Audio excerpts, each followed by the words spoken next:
What's good, everybody? It's your boy, O'Shea Duke Jackson, back at it again with another episode of The Celebrity Jump. Kyrie Irving has been, in my opinion, kind of a hard pill to swallow for the Nets organization. Almost every team he's been on, he's been somewhat problematic. On the Celtics, problematic. On the Cavaliers, problematic. And, you know, when you're a franchise and you want to build a team, sometimes you're dealing with one or two very problematic people. And the Nets wanted to win. They wanted to get Kevin Durant. They wasn't going to be able to get Kevin Durant without Kyrie Irving. So they had to bite the bullet. Now, before this COVID thing was going on, Kyrie Irving has always been problematic. Very talented. I would never have him on my team. He's a guy I feel like you just can't win with unless you have somebody like LeBron. He's not worth the hassle. You got to get him out of there. This is before COVID, so this has nothing to do with COVID. I just don't like Kyrie Irving in my locker room if I'm a coach. Get him out of there. He's like Terrell Owens. He's a cancer to the team. Okay? However, Kyrie Irving has been adamant against taking the COVID vaccine. For me, like I said, it's everybody's choice, okay? And instead of taking it, you know, the city of New York, which, just like San Francisco, they mandated that you must be vaccinated, okay, in order to play in the home arena in Brooklyn. Now, Kyrie Irving has been very disrespectful towards Steve Nash, saying that he's really not a coach. They don't have a coach on the team. He says stupid shit like that. And now what the Nets have done is they won't allow him to be a part-time player anymore. They've completely banned him from the team, period. All right? And I like the call. And it's not about COVID. All right? A lot of guys are going to get mad at me right now, but I like the call. All right? I like the call because, number one, Kyrie Irving is a problematic player. To me, it's not about him not taking the vaccine. He's a problematic player. People who are problematic, regardless of their talent, eventually you got to get rid of them. Okay? So if you don't want to do what the team is asking you to do, then we got to get you out of here. I would do the same thing, based on Kyrie Irving's past. Now, but I want to talk about this situation, which I think is a good point. Magic Johnson in 1991, that 91-92 season, Magic Johnson broke my heart as a young man because I loved Magic Johnson at that time. The Lakers, he was on the, still in his prime, but Kareem had just retired. So they have Vlade Divac as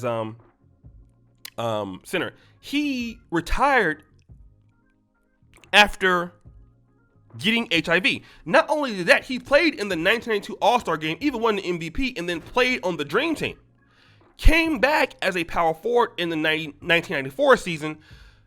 Hall of Fame power forwards Charles Barkley and Karl Malone did not want him to be allowed back in the league. He had HIV. Right?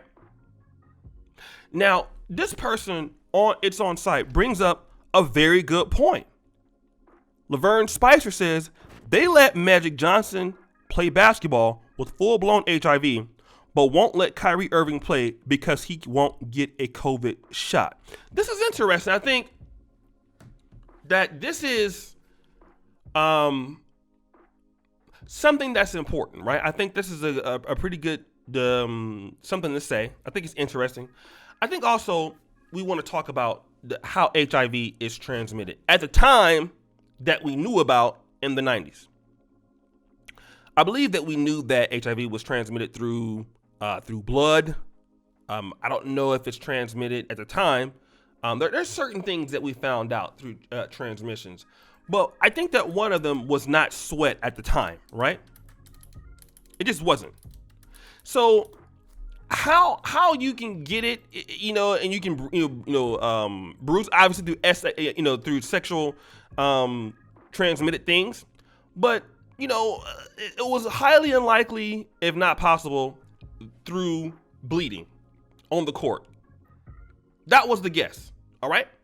So, however, COVID-19, you just can be around somebody. I think that it's through air, right? If HIV was transmitted the same way that COVID-19 was transmitted, I think it would be different. I mean, like, you can't get like HPV through coughing on somebody, right? But I understand the point. Like, they let Magic play with HIV and won't let Kyrie Irving play because of COVID. I think that you got to look at what COVID-19 has done to the entire world.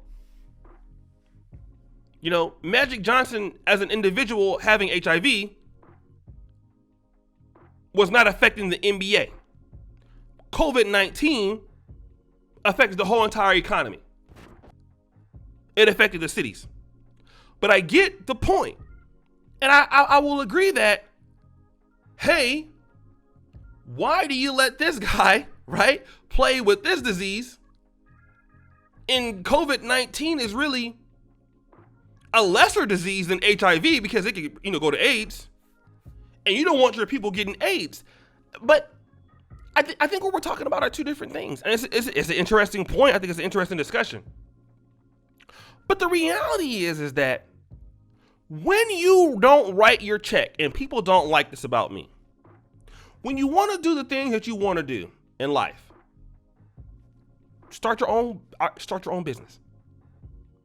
Start your own league. I know people don't like what I'm going to say, but I'm going to say it anyway. Has nothing to do with COVID or whatever. I honestly think that she kind of has a point to a certain degree. I'm in the middle. Okay? But the reality is that the NBA owns the teams. The NBA owns the league. Okay? They make the rules.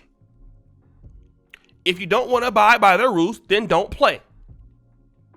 This is what I want to tell people in the black community, people in other communities who have a problem with what's going on in the world today. Here's your opportunity to start a business for unvaccinated people. It's a whole economy now.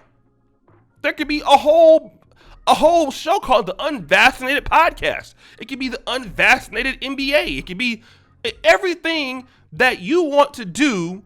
You can do it if that's your right. For those people who don't want that opportunity, like I said, I'm vaccinated, but here are opportunities for you to do something else. But the regardless fact, and people are not going to like this, you're not going to talk shit to people who write your fucking checks. Same thing with the Raiders. John Gruden made some stupid mistakes. Guess what? You work for the NFL. You work for the Raiders. You're going to be fired or you have to resign. Because why? You work for somebody else. You're not going to tell them what you are and cannot do. And what you're going to see is even the top people are going to have to follow certain rules. You won't be above the rules unless you develop systems that can compete with those who are developing the rules. That's how the world works. And people get mad at me when I say that, but you'll just be complaining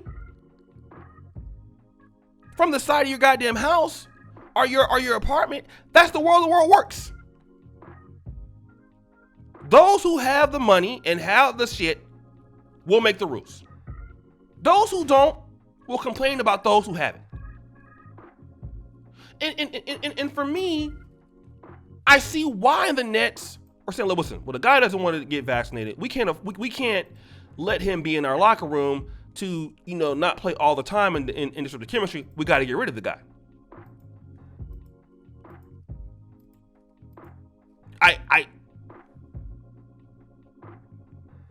I don't disagree. Hey, here are the rules. You want to play for us or not? Get the fuck out of here. I don't see anything wrong with that. So guys, what do you think? It's your boy, O'Shea Duke Jackson, back at it again with another episode of the Celebrity Junk. I really appreciate you for all that you do. Subscribe with the bell. Check out the first comment from the top. And as you know, the buffoonery remains an all-time high. I'm out.